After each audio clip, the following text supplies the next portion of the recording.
this video, I'm going to show you how to install a 4-link on pretty much any truck or car. It's pretty simple. Stick around.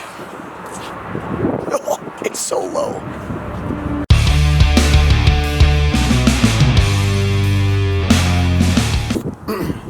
Alright guys, welcome back to the channel. This time we're going to be installing a 4-link on a Dodge Series swept line truck. It could be a 100, 200, year, it really doesn't matter. And honestly, this really applies to any truck. C10s, F100s, the old style, anything that has essentially a solid rear axle in the rear. You can even go up to a modern car. It doesn't matter. The application is all the same. There's tweaks to how it needs to go, but for the most part, I'm going to kind of walk you through and show you how we install it and a couple of tricks at the tail end of what you need to kind of remember when you're getting it installed. So let's get to it. Start with the breakdown. I ended up losing one of my SD cards, I know that. It got corrupted, so I lost a bunch of the teardown footage. But I got a little bit, and then all of a sudden, magically, when it's like automatically disassembled, just know, yeah, SD card problem. So let's get to it.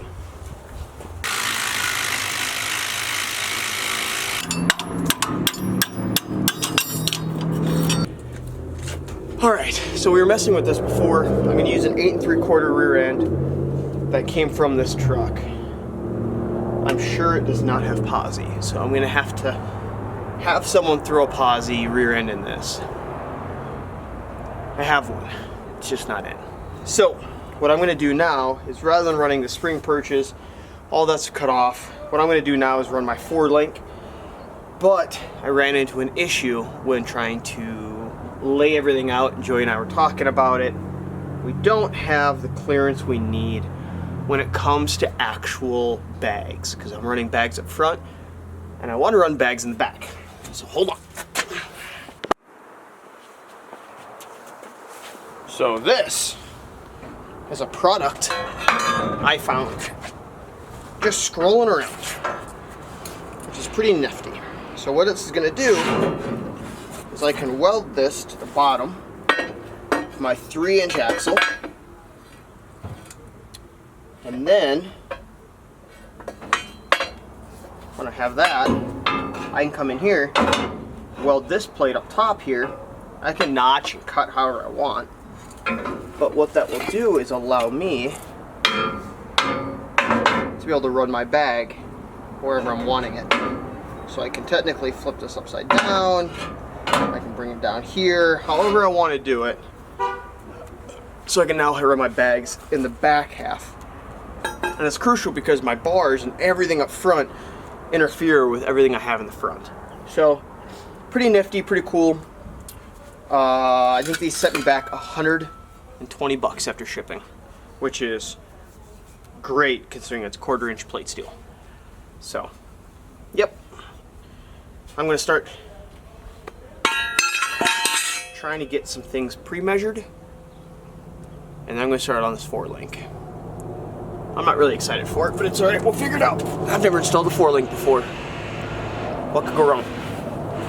Alright, so I got the 4-link kit laid out. This is all the black bars, all the pieces here are specifically for the D Series truck. Picked it up from Johnny Law Motors. I think it was $460 plus shipping. Honestly, it's pretty good. It all fits. I mean, it's all cut to fit, so it should be relatively simple. I kind of wish the bars looked or felt a bit stronger. They seem or feel kind of weak, but I don't know. Maybe I'm just being overly cautious since everything else on this is like 1/4-inch plate steel. The next pieces that I got are for that rear spring or the rear perch. So all of this, I think this was $120 on eBay. Weld is okay, but it's 1/4-inch plate steel. I think they did a pretty good job with it, all things considered. So now I'm gonna measure everything up, get everything kind of dry fitted in. I have the wheel marked where I want it on the rear end. So now I'm going to center it left to right, do my measurements, and technically that should plug into place where I need it to. So we'll see. Definitely no promises. All right, so I'm running a 4-link back here, and I do have to center, make sure that my axle is centered left, right, and front, back where I want it to be. However, I'm pretty close. Probably start working on this here, but I have all this kind of mocked up. This is my lower bar, which will go into the, hello, baby girl. Yes, yes, thank you. Yes. Hold on. Yes, thank you. Yes. Yes. Yes, yes, yes, yes. Okay. Can I get back to recording now? Can I do that? Oh, okay, not yet. Okay. Okay. You good? Can you go somewhere else for just a little bit? No? Alright. We're back. Nope. Hold on. What? Why? I'm not. No, I'm not. I can't. Not right now. Just go find a bug to play with or something. Alright, so what we're going to do is the 8 3/4, this gets welded to the bottom. The back side of that, where I can run a gas shock up to my cross brace. The cross brace is going to have to change as well. The cross brace is going to get redone, most likely with box tubing, so I can adjust where my springs, my shocks will mount. And then I have this crafty little thing for the airbags for the rear. But this is my front. The front of the bar will weld in somewhere up here. Not exactly sure where yet, because it will be judged off of axle placement. The inside, put together, is this. It has tabs where I'm going to have to mount and weld on top of the rear end. And then there's an angle cut. Now I will say that I'm not exactly thrilled, because this angle cut is cut in a way to where if I was actually going to use that at the angle it would be, it is so high up, it's actually pretty much on top of the rear diff. So it's like the angle is just cut too great. Realistically, it needs to be longer up here. So I think what I'm going to do is I'm going to run a flat plate and box where it's going to hit anyway, and then I'll modify that plate or have to fill it. I don't really know yet, but that's going to be on the inside. So that's my 4-link setup, brief setup that I'm going to run for this. All right.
break off because you barely got any on the frame here and looks like nothing on the frame there.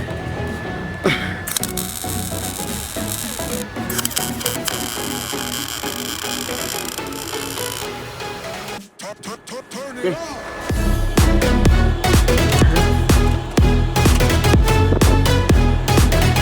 Bring the backside up slightly. Burner corner's good this time.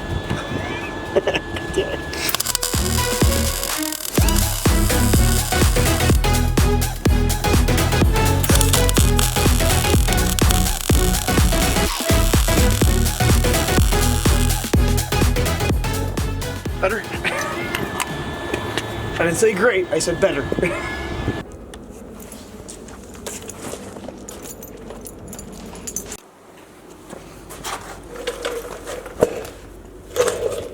Side note, why am I running a 4-link? It's overkill, 100%. Also, it allows my pinion angle to not change while there's axle play going up and down, right? So no matter what, the bars, whether it be the ladder bars on the bottom or the triangulated 4-link style like I have, it doesn't allow the axle to shift this way,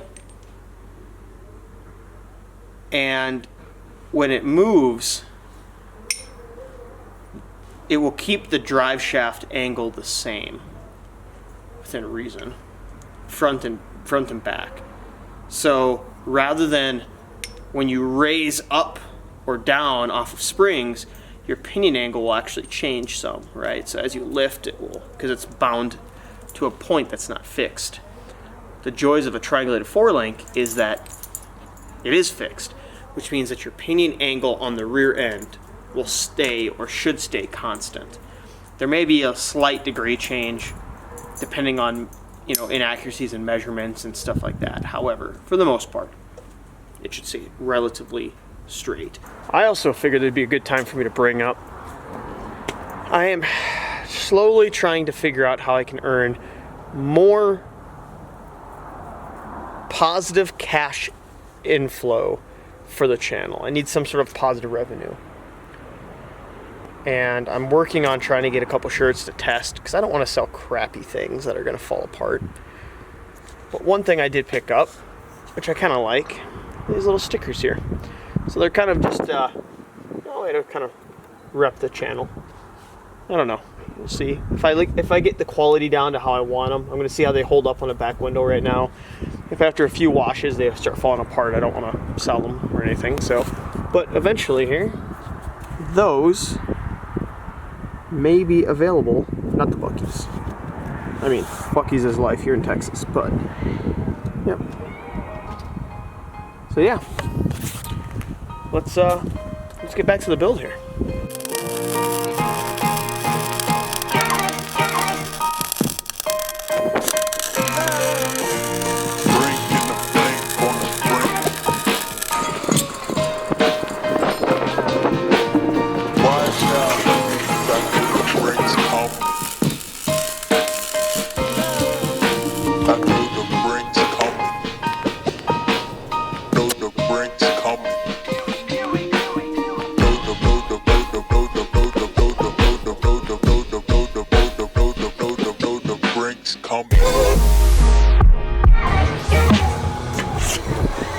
I've lost my voice, so now I gotta build a bracket that's on the inside that connects that upper bracket to the frame.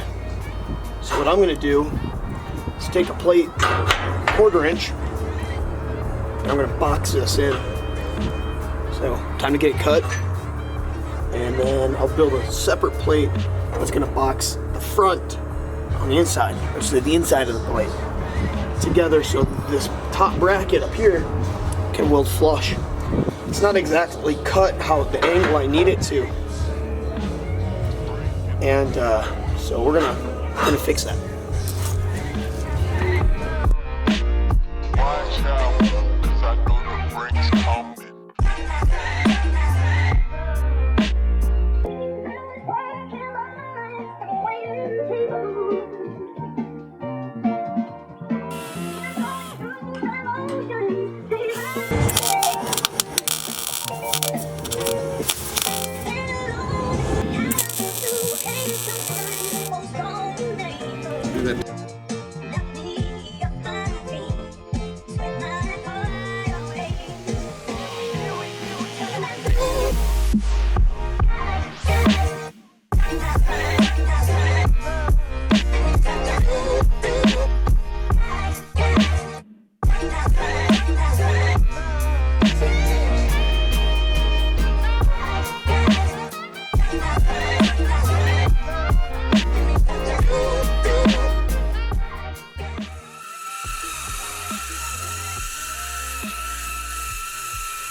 made these side plates.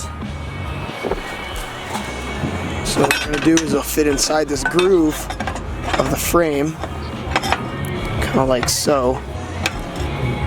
And they'll sit on the bag kind of at an angle, but that way I can weld it right to the corner.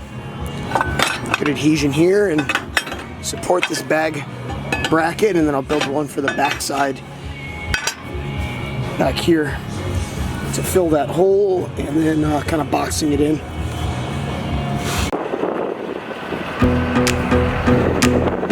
It's definitely not pretty, but it is better than nothing. One thing that is nice about these, man, they roll easy.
Couple key points while you're setting these up. Number one, at ride height, predominantly you want your bottom bar to be parallel with the ground. Number two, when you're putting on the rear spring mount here for your spring and stuff, make sure that that's going to be at 90 degrees. So when you're setting it on your axle, you don't want it to be cockeyed forward or backwards because it's going to throw off your adjustment. And then number three, you want ideally these to be as high up as you reasonably can, because what that's doing is these bars are preventing it from going forward and back. These bars prevent it going left to right, which is very hard to do when you have them way out here. So again, you want them as far up as you reasonably can without binding for that up and down movement that they do. So 3 little trips helps you kind of determine where those should be. I'm sure that there's going to be suspension guys that are going to tear my setup apart, and that's fine because I'm not a suspension guy. But what I will say is it will work for what I need it for, and I'm sure there's going to be someone else who can go through and give you the exact mathematics of what angle you have to run everything. But that right there is pretty close. All right guys, that's going to wrap it up for this video. If you guys like what you see, hit like, hit subscribe. I'm not done working on this. I will continue working on this when I get time, but I'm trying to hit that deadline for duct tape drags. So if you guys like what you see, what's building on the truck, or specifically in the Charger, or any other projects that I have, feel free to hit like, hit subscribe, and that way I can continue building content as best as I can. And then you guys comment below what you guys want me to try to work on, whether it be motor and trans next. I can show you the problems I'm going to have to deal with mating the 440 up to the Cummins transmission, or whatever else it's going to be, exhaust work, interior, gauges, all that stuff I'm going to have to knock out on the truck. And I'm trying to do it budget friendly, and in turn, hopefully it works out pretty well. So as always, till next time, keep going.